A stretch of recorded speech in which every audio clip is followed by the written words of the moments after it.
నమస్తే అండి. నా పేరు డాక్టర్ అప్పలనాయుడు శాసపు. రీసెంట్గా 2 కేసులు చూశాను నేను. 2 కేసులు కాంట్రాస్ట్గా మాట్లాడుకుందాము. ఫస్ట్, ఈ పేషెంట్ 41 year old అనమాట. నా దగ్గర బ్లడ్ ఎక్కువ అని చెప్పేసి కంప్లైంట్తో వచ్చారనమాట. ఎనీమియా కాకుండా ఎక్కువ బ్లడ్ ఉంటే దాన్ని పాలిసైథీమియా అంటారనమాట. హిమోగ్లోబిన్ 17 grams per deciliter ఉందన్నమాట. నార్మల్ ఏంటంటే మామూలుగా 13 to 15 grams per deciliter ఉండొచ్చు అనమాట మెన్కి. సో వాళ్ళ ప్రైమరీ కేర్ డాక్టర్ పంపించారు, బ్లడ్ ఎక్కువ ఉంది, వెళ్ళి హెమటాలజిస్ట్ని చూడని చెప్పేసి. చూసిన తర్వాత పేషెంట్ చూసిన వెంటనే నాకు డయాగ్నోస్ అర్థమైపోయింది ఏంది ప్రాబ్లం అని చెప్పేసి. బట్ ఏంటంటే డీటెయిల్డ్గా హిస్టరీ అడగడానికి ట్రై చేశాను. సో అడిగా అనమాట, ఇంకేమైనా మెడికల్ ప్రాబ్లమ్స్ ఉన్నాయా, ఏం చేస్తావు అని చెప్పేసి. సో ఏం చెప్పారంటే తను, నాకు type 2 డయాబెటీస్ ఈ మధ్యన వచ్చిందండి అని అనమాట. ఏం వాడుతున్నామంటే మెట్ఫార్మిన్ మాత్ర వాడుతున్నాను అని అనమాట. ఇంకేం ప్రాబ్లమ్స్ ఉన్నాయంటే నాకు ట్రైగ్లిజరైడ్స్ చాలా ఎక్కువ ఉన్నాయి అని అనమాట. ఎన్ని ఉన్నాయంటే 750 ఉన్నాయని అనమాట. Normal less than 150. ఏం వాడుతున్నారంటే దానికి ఒక మాత్ర చెప్పాడనమాట, ఫెనోఫైబ్రిడ్ అని చెప్పేసి.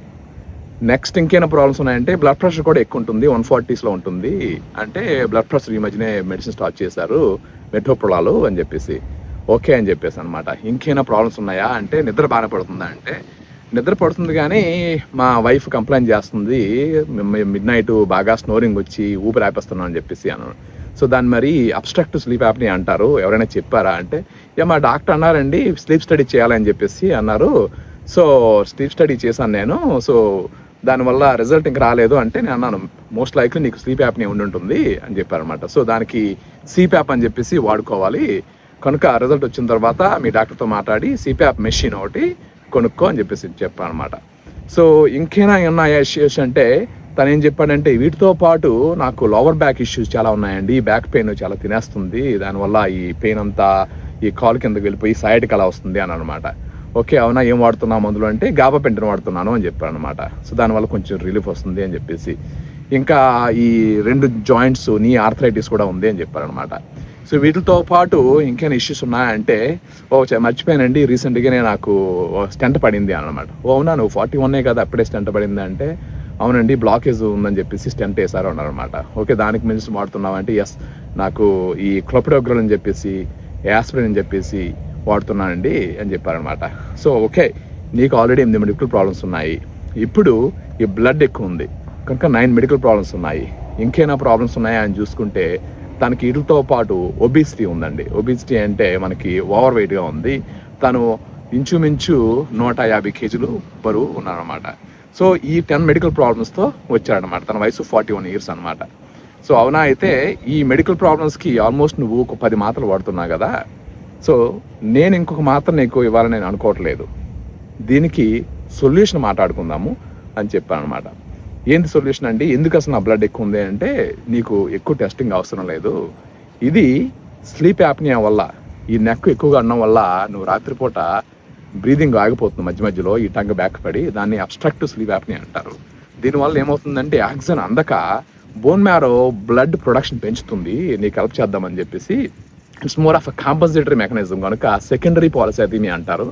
దీనికి అండర్లైన్ ప్రాబ్లమ్స్ మనము ట్రీట్ చేస్తే ఈ పాలిసైథీమియాని ట్రీట్ చేస్తాం లేదని చెప్పేసి చెప్పాను అనమాట. ఓకే అంత బాగానే ఉందండి, ఏం చేయాలి అంటే ఒకటే వాళ్ళు చెప్తాను నేను, బట్ అన్నిటికీ మూల కారణం ఏంటో నువ్వు ఆలోచించి దాని మీద వర్క్ చేయని చెప్పాను అనమాట. సో ఇదండి ఒక కేసు అనమాట. సో ఆల్రెడీ మీరు ఆలోచిస్తే ఈ 41 year oldకి ఆల్రెడీ చాలా మెడికల్ ప్రాబ్లమ్స్ ఉన్నాయి, 10 మెడికల్ ప్రాబ్లమ్స్ ఉన్నాయి, ఆల్రెడీ 10 మాత్రలు వాడుతున్నాను అనమాట. క్వాలిటీ ఆఫ్ లైఫ్ చాలా బాగలేదు, బ్యాక్ పెయిన్ వల్ల ఎక్కువ రన్నింగ్ కానీ ఏం చేయలేకపోతున్నాడు, పని కూడా ఎక్సర్సైజ్ చేసిన నొప్పి అని చెప్పేసి ఉండిపోతున్నాను అనమాట. ఆల్రెడీ క్వాలిటీ ఆఫ్ లైఫ్ బాగా ఎఫెక్ట్ అయింది ఓన్లీ అట్ 41 year old అనమాట.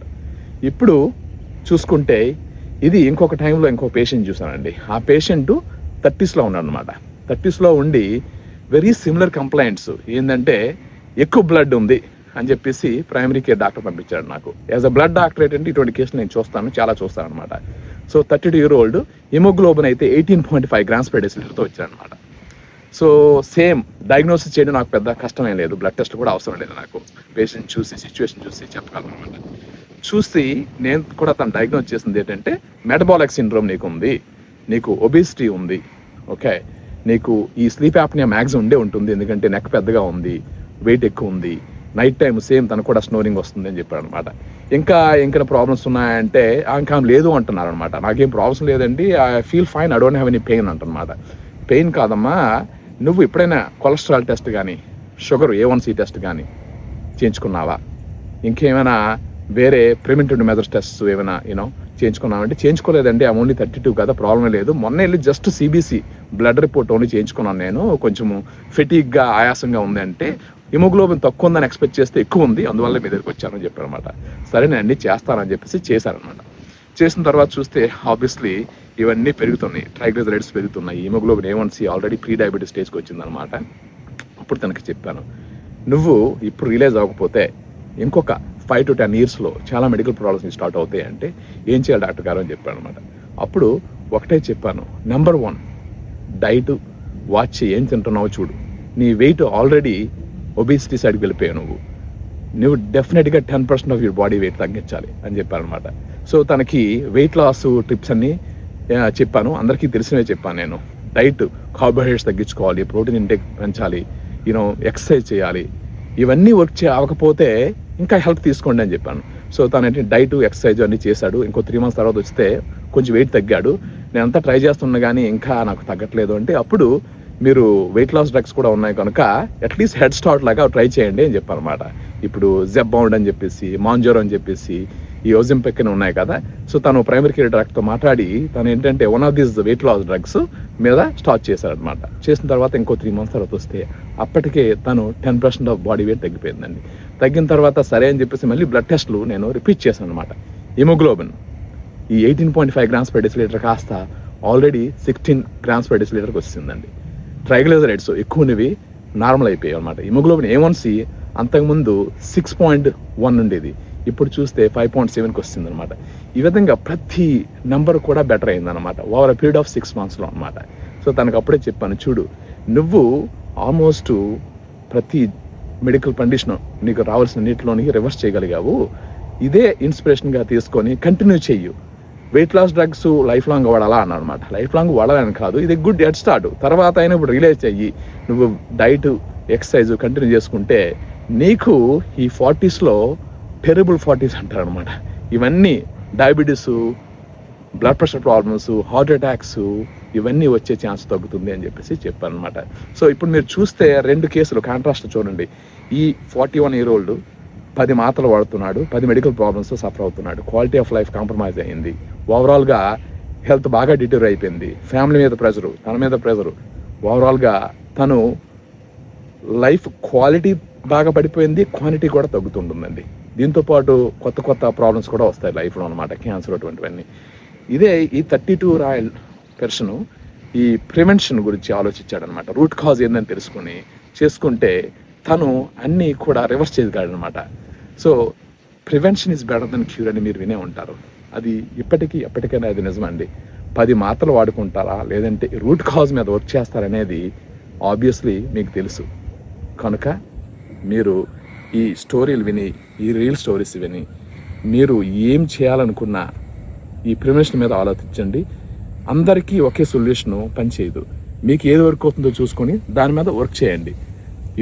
వీడి డైటు, ఎక్సర్సైజు, లేదంటే ఇంటర్మీడియట్ ఫాస్టింగ్, లేదంటే ఈవెన్చువల్లీ వెయిట్ లాస్ ట్రీట్మెంట్స్, ఏదైనా మీరు మాత్రము మీ ఆరోగ్యం మీ చేతిలో తీసుకోండి. Thank you.